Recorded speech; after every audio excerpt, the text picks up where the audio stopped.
JT, you're not supposed to be. No, hold on. You are not starting us off. Somebody else ask a question. All right, Coach JT, how's your day going today? Icebreaker. Throw you a little softball. Yeah, you did. My day's great, man. We just got off the grass, so it's always good when we're out of the office and on the grass. Back to spring ball. What, practice 5, I guess? So it was good. Making progress. Getting a lot of young guys some reps. Perfecting some technique stuff with some of the older guys, and this is the best time of year for refining like technical fundamental stuff for the players, and I enjoy it. It's the best time. Speaking of fundamentals and technique, do you find that your coaching style is a little different this year? Yeah, they're all different. They got different names, look different than they did last year. Like everything's different. Obviously we had a change on the defensive side for most of the guys, and so far so good. I think the players are doing a really good job of understanding what we're trying to do, buying into what Coach Heatherman is selling. The cultural things from the head coach down that are now intertwined with Coach Heatherman's culture within the defensive room is being bought into by all the guys. So it's so far so good. It's March. We got a long way to go, but it's a good start. JT, the relationship between you and Damian, just how has that grown? And just having two guys who have been there, done that, how much does that help the guys when you're trying to preach your message, knowing that you guys have all the experience you guys do have? Yeah, D-Lou's been great. I mean, he's obviously very experienced at it, coaching the league. Has coached in college out there in Colorado. Played for a long time, played here, so it always means more for guys that play at the place that they're coaching. D-Lou does not walk in with an entitlement because he played here. Because he's part of the history here, he comes in and works, and he's fiery, high energy, always got juice. I think we do a good job of good cop, bad cop sometimes. There's times where we're both bad cops, and I'm like, ooh, that might have been a bit much, but they'll be all right. They'll be all right. I was going to say, Jason, you're not supposed to be beating your guys to the drills. You don't want to be beating them to the drills. I win, bro. I just like to win. So I know I'm supposed to push them and chase them to the drill, but leaders lead, man. It's hard to lead from the back of the pack. So, Coach Cristobal always tells me, like, you get to the drill and your guys are still behind you. I'm like, well, they got to speed up. So that's what I was going to say, are you noticing? Because I did notice they were trying to get there before you. They try, but people, what? Pads. Don't even start. I'm 50 and I can still beat most of them and all of you guys. Ruben Bain mentioned like a few weeks ago that like he tried to trim down a little bit, try to get back to playing like he did as a freshman. Just what do you think maybe was keeping him kind of limited last year, and how have you seen him for the first week and a half of camp?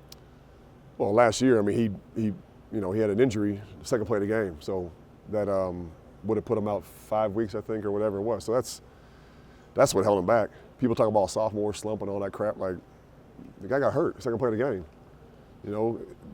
Playing hard, chasing, trying to burst to go get the quarterback, and had an injury. So Bain works at it, as you can see. I mean, every day I can't get off the practice field. I'm always the last one out of here because he likes to work. He just, he's doing a really good job of finding little things in his game that he feels like he's not as efficient at, or maybe he has lost power, or it feels like he's taking a bad step.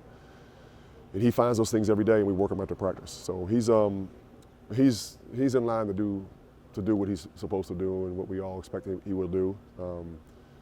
He's got attention from everybody, from opponents, so he has to understand that.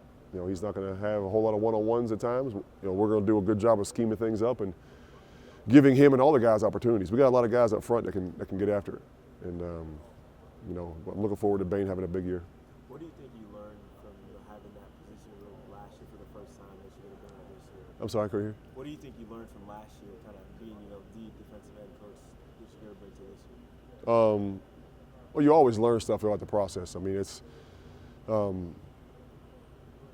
knowing when to push a little more and when to back off a little bit. I've always been real big on supporting the guys mentally and emotionally throughout their journey.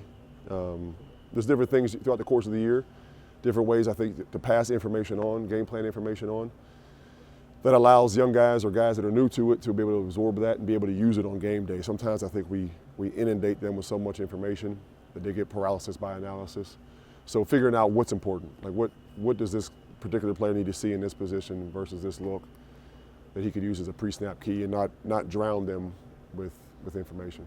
You know. A couple more Where do you questions. see Armando Blunt take a step forward this offseason? I was laughing about something else. Sorry. What was your question?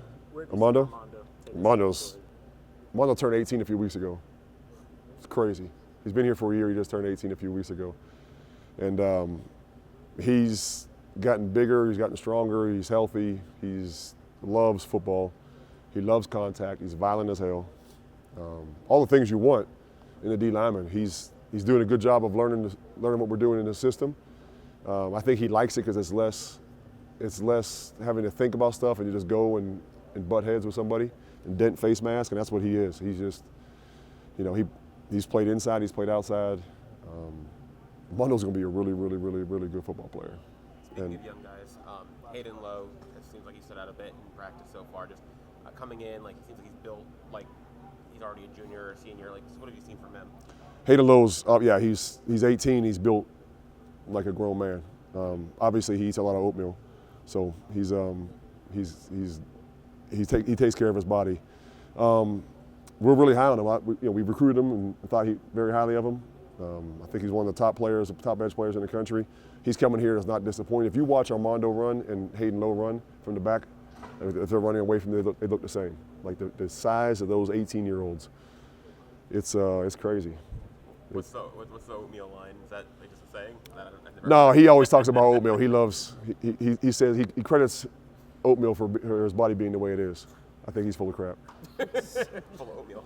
Thanks. All right, thanks, guys. Kind of Corey Yeah. Heatherman's defense, just your impressions of it and kind of how it affects your guys. I think it's very conducive to what we have in the room as far as personnel. He's really big on playing vertical as a defensive front, knocking things back with power and violence, playing vertical. Like I said, we don't want to run laterally. We're not going to do a whole lot of sideways stepping and whatnot. So it's a good fit. He did a hell of a job in Minnesota. Had a top 5 defense up there, and look forward to having a really, really big year. You know, I think we've done a good job so far of recruiting and fixing some holes and, you know, getting more players. Because at the end of the day, we got to have really good players. And I was talking to Coach Heatherman yesterday. Like back in the day at the Dolphins, we had 3 calls. You know, it was double switch on first and second down. If it was third and short, we run Maka double A. If it was third and long, I don't even know if they made a call. So we had 8 Pro Bowlers. So if you get really good players, you can have a really small call sheet. Yep. Thank you. Thanks, guys. Yep. No problem.